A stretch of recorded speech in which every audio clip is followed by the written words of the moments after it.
भारत में मुगलों से पहले की 3 शताब्दियों के मुस्लिम शासन के अंतर्गत आर्थिक स्थितियों में कई मूल परिवर्तन आए थे। मुगलों द्वारा इन आर्थिक स्थितियों में कोई आकस्मिक अथवा आमूल परिवर्तन नहीं लाया गया, बल्कि उन्होंने एक दृढ़ और केंद्रोन्मुख साम्राज्य की स्थापना करने के प्रयास में बहुत सारी परिस्थितियों एवं प्रक्रियाओं को संस्थाओं की नियमितता प्रदान की। इसी प्रयास का प्रभाव जीवन के विभिन्न पहलुओं पर पड़ा और उसका एक रूप हमें तत्कालीन अर्थव्यवस्था में भी देखने को मिलता है।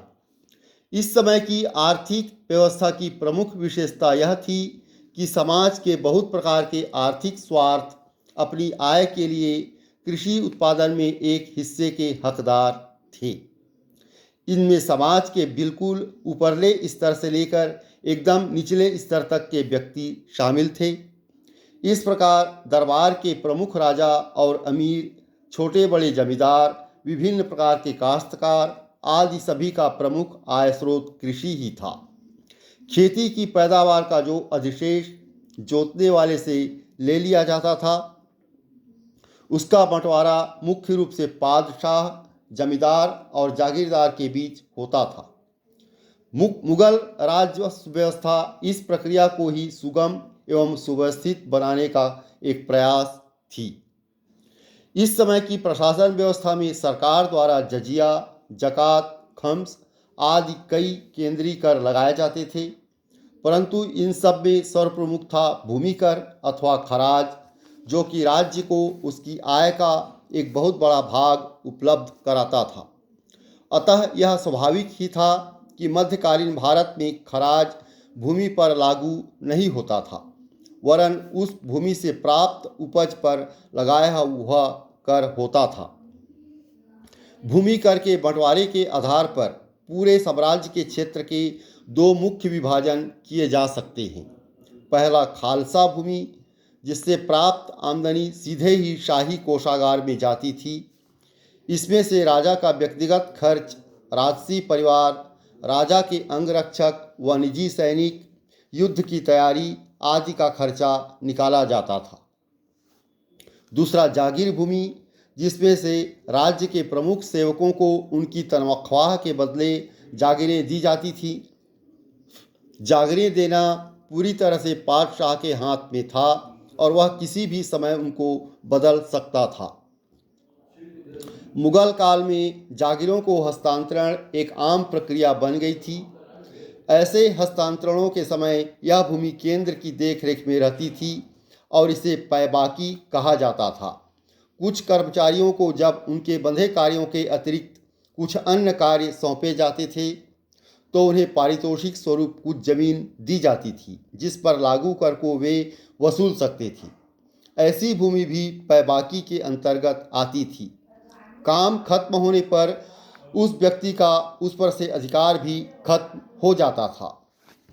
खालसा भूमि हालांकि पूरे साम्राज्य का लगभग 20% हिस्सा थी, फिर भी अधिकतर साम्राज्य की भूमि जागीरों के अंतर्गत आती थी, परंतु इस तरह के विभाजन स्थिर नहीं थे। इन दोनों तरह के विभाजनों के अंतर्गत आने वाली भूमि का अनुपात केंद्र की राजनीति व आर्थिक स्थितियों और नीतियों के अनुसार घटता बढ़ता रहता था। इस प्रकार 18वीं शताब्दी में मुगल पातशाह की कमज़ोर स्थिति के अनुरूप खालिसा भूमि भी बहुत कम रह गई थी।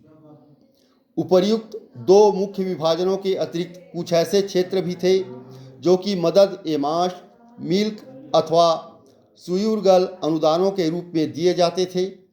नियमानुसार ये अनुदान धार्मिक व्यक्तियों को दिए जाते थे। आरंभिक चरणों में इन अनुदानों पर पातशाह का पूरा अधिकार रहता था, अर्थात वे उसकी इच्छानुसार कभी भी बदले व खारिज किए जा सकते थे, परंतु धीरे धीरे वे पुश्तैनी संपत्ति का रूप लेते गए और उन्हें निजी जमींदारी के रूप में देखा जाने लगा। सिद्धांत रूप में मदद ए माश का अनुदान धर्मार्थ कार्य करने का एक साधन था। यह अनुदान अल्लाह के गरीब तथा दीनहीन प्राणियों की सुरक्षा के लिए दिया जाता था। इन अनुदानों के द्वारा पातशाह ने अनुदान ग्राही को आजीवन भर के लिए अथवा सदा के लिए दी गई भूमि पर से कर वसूल करने के अपने अधिकार को हस्तांतरित कर दिया। अनुदानग्राही को स्वामित्व संबंधी अधिकार नहीं सौंपे गए थे। इसलिए मदद ए माश अनुदान में प्राप्त भूमि को अनुदानग्राही न तो किसी को हस्तांतरित कर सकता था और न बेच सकता था।